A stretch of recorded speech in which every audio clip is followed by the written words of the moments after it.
Against, मतलब इन चीज़ों का ख्याल रखना कि किसी एम्प्लॉय के साथ जो है कोई नाइंसाफ़ी ना हो रही हो, कोई चीज़ हो, तो वो चीज़ भी जो है वो एडमिनिस्ट्रेटिव मैनेजर्स के अंडर आती है। फिर हम आते हैं ह्यूमन रिसोर्स डेवलपमेंट पे। ठीक है, इसका काम ये होता है कि एम्प्लॉय को फ्यूचर की पोस्ट के लिए तैयार करना। ठीक है, इसका मकसद उन्हें नए स्किल, एटीट्यूड और नॉलेज देना होता है ताकि वो लीडरशिप पोजीशन ले सकें।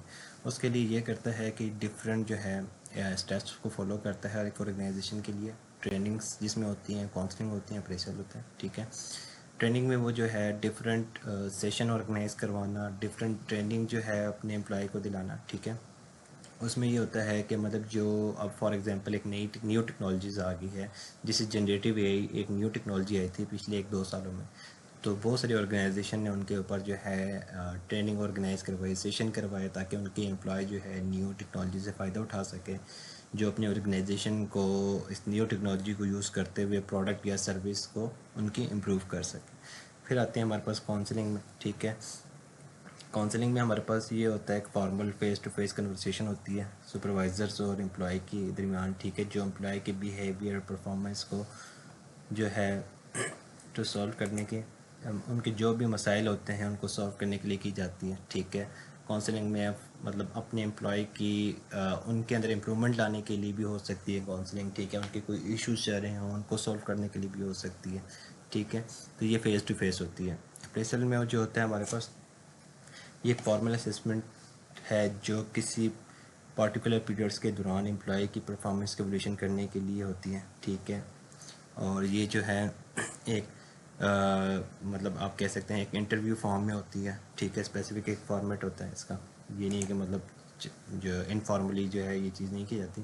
ठीक है, परफॉर्मेंस जो है हमारे पास, फिर अगर हम बात करें, ये देखा जाता है कि एम्प्लॉय ने अपना काम में कितने अच्छे परफॉर्म किया है। ठीक है, उसने जो सारी एक्टिविटीज़ की हैं क्या उसने टाइम पर की हैं, उसको अगर जो है उसने टाइम पे की हैं तो जो है उसकी एक्टिविटीज़ से कंपनी को क्या फ़ायदा हुआ है। ठीक है, तो वो कंपनी के लिए कितना मुफीद था उसका काम। ठीक है, इसी तरह जो है हमारे पास पोटेंशियल ये वैल्यूड किया जाता है कि एम्प्लॉय फ्यूचर में कितना अच्छा परफॉर्म कर सकता है, उसमें कितना पोटेंशियल है जो है फ्यूचर्स में वो अपनी स्किल को यूटिलाइज़ कर सकें।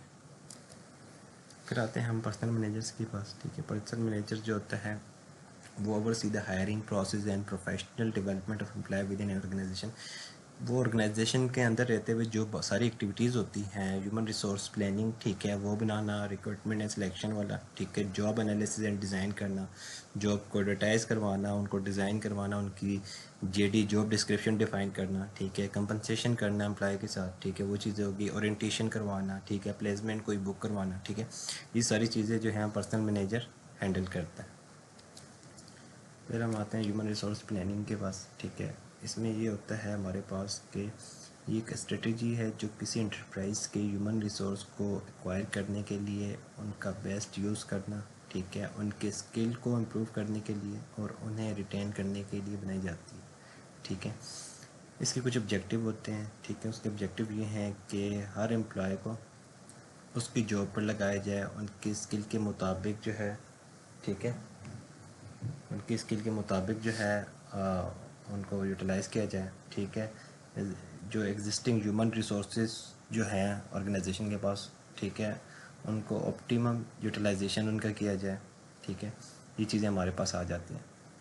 मतलब जो भी उनके पास एम्प्लॉय हैं उनको जो है उनका जो है बेस्ट यूटिलाइज़ किया जाए ऑर्गेनाइजेशन के लिए। ठीक है, उसमें कुछ मेजर एक्टिविटीज़ हैं हमारे पास, जिसे प्लेसमेंट ऑफ एम्प्लॉय हो गया। ठीक है, इसमें ये होता है कि जो बंदा, जिसने मैंने बताया था कि एक सॉफ्टवेयर हाउस है, ठीक है, उसमें अगर जो बंदा डेवलपर है तो उसको डेवलपमेंट पे ही लगाया जाए। मतलब जहाँ पे बेस्ट फिट होता है उसको वहीं पे लगाया जाए। अगर कोई ग्राफिक डिज़ाइनर है तो उसको ग्राफिक डिज़ाइनर का ही काम दिया जाए। ठीक है, फोरकास्टिंग करना फ्यूचर्स की। ठीक है, इसमें आ जाता है आने वाले वक्त के ह्यूमन रिसोर्स रिक्वायरमेंट का अंदाज़ा लगाना। ठीक है, कि मतलब फ्यूचर्स में फॉर एग्जांपल उनके पास कोई प्रोजेक्ट आ रहा है। ठीक है, तो पहले से एक अंदाज़ा लगाते हैं कि उस प्रोजेक्ट के लिए हमारे पास कितने रिसोर्स हमें चाहिए होंगे। ठीक है, फिर हमारे पास आ जाता है इन्वेंटरिंग। इसमें ऑर्गेनाइजेशन के पास अभी जो ह्यूमन रिसोर्स हैं, ठीक है, उनका एनालाइज करना। ठीक है, कि हमारे पास कौन कौन से एम्प्लॉय हैं, फॉर एग्जांपल डेवलपमेंट के लिए कौन से हैं, या हमारे पास अकाउंट सेक्शन के लिए कौन से हैं। ठीक है, वो सारी जो है एनालाइज करना उसके पास। ठीक है, फिर हमारे पास आ जाता है एंटीसिपेटिंग। ठीक है। इसमें आता है प्रेजेंट और फ्यूचर रिक्वायरमेंट का कंपैरिजन करना और गैप समझना। इसमें मतलब comparison of present and future requirements, मतलब फॉर एग्जांपल इसमें ये आता है कि कंपनी जो है वो ये देखती है कि उनके पास मौजूदा वो किस चीज़ के ऊपर काम कर रहे हैं, ठीक है, और फ्यूचर में मतलब ये इसमें अगर मैं बताऊँ प्रेजेंट और फ्यूचर रिक्वायरमेंट का कंपैरिजन करना और गैप निकालना कि मतलब जो है अगर हम ये प्रोडक्ट करेंगे, फॉर एग्जांपल इसमें ये होता है कि एक बेस लाइन डिफ़ाइन की जाती है जब प्रोडक्ट बना रहे होते हैं। फिर जो है मतलब जब ये प्रोडक्ट बनेगा तो उसके बाद वो जो गैप आएगा कि मतलब वो प्रोडक्ट क्या काम देगा, मतलब उससे क्या बेनिफिट्स होंगे, मतलब लोग कैसे यूटिलाइज़ करेंगे, तो वो चीज़ इसमें आ जाती है। फिर हमारे पास प्लानिंग आती है, ठीक है, फ्यूचर रिक्वायरमेंट को पूरा करने के लिए ज़रूरी प्रोग्राम और स्ट्रेटजी प्लान करना, ठीक है, जो मतलब जो है उनकी रिक्वायरमेंट्स है, उनकी मतलब जो फ्यूचर प्लान उन्होंने गोल ऑब्जेक्टिव सोचे हुए हैं तो उनके लिए पहले से वो स्ट्रेटजी बनाना, ठीक है, ताकि उस हिसाब से मतलब सारे एम्प्लॉय को यूटिलाइज़ करके वो ऑब्जेक्टिव अचीव किए जा सकें। फिर हमारे पास आता है industrial relation manager, IR manager, ठीक है। आईआर मैनेजर हमारा जो होता है इसका मतलब है कि एम्प्लॉयर्स, ठीक है, जो एम्प्लॉय गवर्नमेंट और यूनियन के दरमियान जो कम्प्लेक्स रिलेशन को समझना और मैनेज करना, ठीक है। अगर सिंपल वर्डिंग में बताऊँ, ये रिलेशन जो होता है नेशनल जो हो गया आपका, ठीक है, रीजनल हो गया, ये कंपनी लेवल पर भी हो सकता है, ठीक है। इंडस्ट्रियल रिलेशन मैनेजर का काम जो होता है जितने भी रिलेशन आपके एम्प्लॉय के, ठीक है, एम्प्लॉयर्स के वर्कर के साथ हो गया, वो नेशनल लेवल पे हो, रीजनल लेवल पे हो, या ठीक है, या ब्रॉडली, इसमें जो है हमारे पास कुछ जो है जिसको हम कहते हैं कि हमारे पास कुछ इंपॉर्टेंट पॉइंट है इसमें, ठीक है। उसमें जो है वेलफेयर आ जाता है, ठीक है। इंपॉर्टेंट एस्पेक्ट जो हैं वेलफेयर में हमारे पास जो होता है एम्प्लॉयज़ की वेल बीइंग के लिए एम्प्लॉयर्स को जो बेनिफिट और सर्विसेज देते हैं उन्हें वेलफेयर कहते हैं, ठीक है हम। और इसमें हमारे पास आ जाते हैं कि हेल्थ इंश्योरेंस जो कंपनी आपको देती है, ठीक है, डेंटल इंश्योरेंस देती है, विजन इंश्योरेंस देती है, ठीक है, लाइफ इंश्योरेंस देती है, ये सारी चीज़ें हमारे पास किस आ जाती हैं, वेलफेयर में आ जाती हैं, ठीक है। सेफ्टी एंड हेल्थ में हमारे पास जो आता है एम्प्लॉय के लिए सेफ और हेल्थी वर्क इन्वायरमेंट इंश्योर करना, ठीक है। इसका एम होता है कि रिस्क को मिनिमाइज़ करना और वर्क प्लेस को सेफ बनाया जा सके, ठीक है। फिर आता है ग्रीवेंस। ग्रीवेंस में हमारे पास आता है अगर किसी एम्प्लॉय को किसी कोलीग या मैनेजर या एम्प्लॉयर के ख़िलाफ़ कंप्लेन हो तो उसे ग्रीवेंस कहते हैं हम, ठीक है। इसमें कुछ कॉमन रीजंस हमारे पास आती हैं, मतलब for example workplace harassment आ गया, ठीक है, डिस्क्रिमिनेशन भी हो सकता है, ठीक है, टीम मैनेजमेंट इश्यूज़ होते हैं, ठीक है, एम्प्लॉयमेंट टीम के कंसर्न हो सकते हैं, ठीक है। जब इस किस्म के इश्यूज़ अगर कोई एम्प्लॉय फेस करे तो वो जो है वो कंप्लेन कर सकता है, वो ग्रीवेंस में हमारे पास आ जाता है।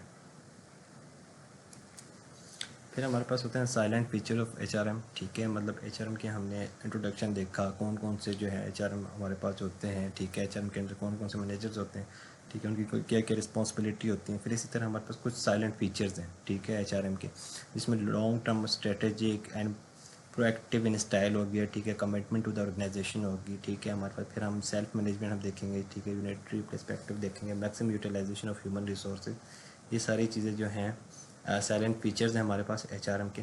अब वन बाय वन हम देखते हैं कि इनमें जो है क्या चीज़ें होती हैं।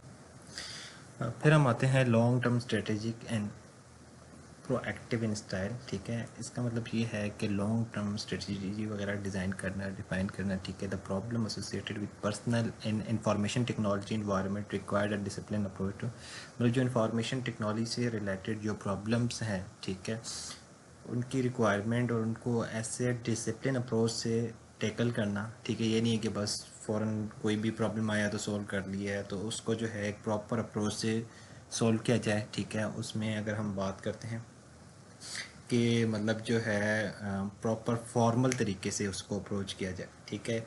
ये ना हो कि मतलब कोई भी काम इश्यूज़ हो गए हैं तो बस फ़ौरन जो है ना मतलब इसको बुला लिया उसको बुला लिया, ऐसा नहीं होता। वो प्रॉपर एक अप्रूवल ली जाती है हर चीज़ के लिए, ठीक है। अगर कोई काम करवा रहे हैं, कोई इन्फॉर्मेशन टेक्नोलॉजीज़, अगर आपका सॉफ्टवेयर हाउस है उसमें कोई इश्यूज़ हो गए, सर्वर डाउन हो गए, कुछ हो गया, ठीक है, तो वो सबको एक हायरार्की में मतलब जो है आप लेकर जो है वो काम करवाते हैं। फिर आते हैं एस्टेब्लिशिंग नंबर ऑफ़ स्टाफ, मतलब आप जो है स्टाफ की रिक्वायर्ड नंबर का इन्फॉर्म करना कि मतलब कितने हमारे पास जो है स्टाफ्स है, ठीक है, और कितने स्टाफ्स की ज़रूरत है फ्यूचर्स में, ठीक है, वो सारी चीज़ें इसमें आ जाती हैं, ठीक है। ये प्रोजेक्ट फ्यूचर में कौन कौन से नया प्रोजेक्ट स्टार्ट होने लगा है तो उसमें कितने स्टाफ की हमें ज़रूरत होगी। फिर आता है द यूटिलाइजेशन ऑफ पर्सनल, ठीक है।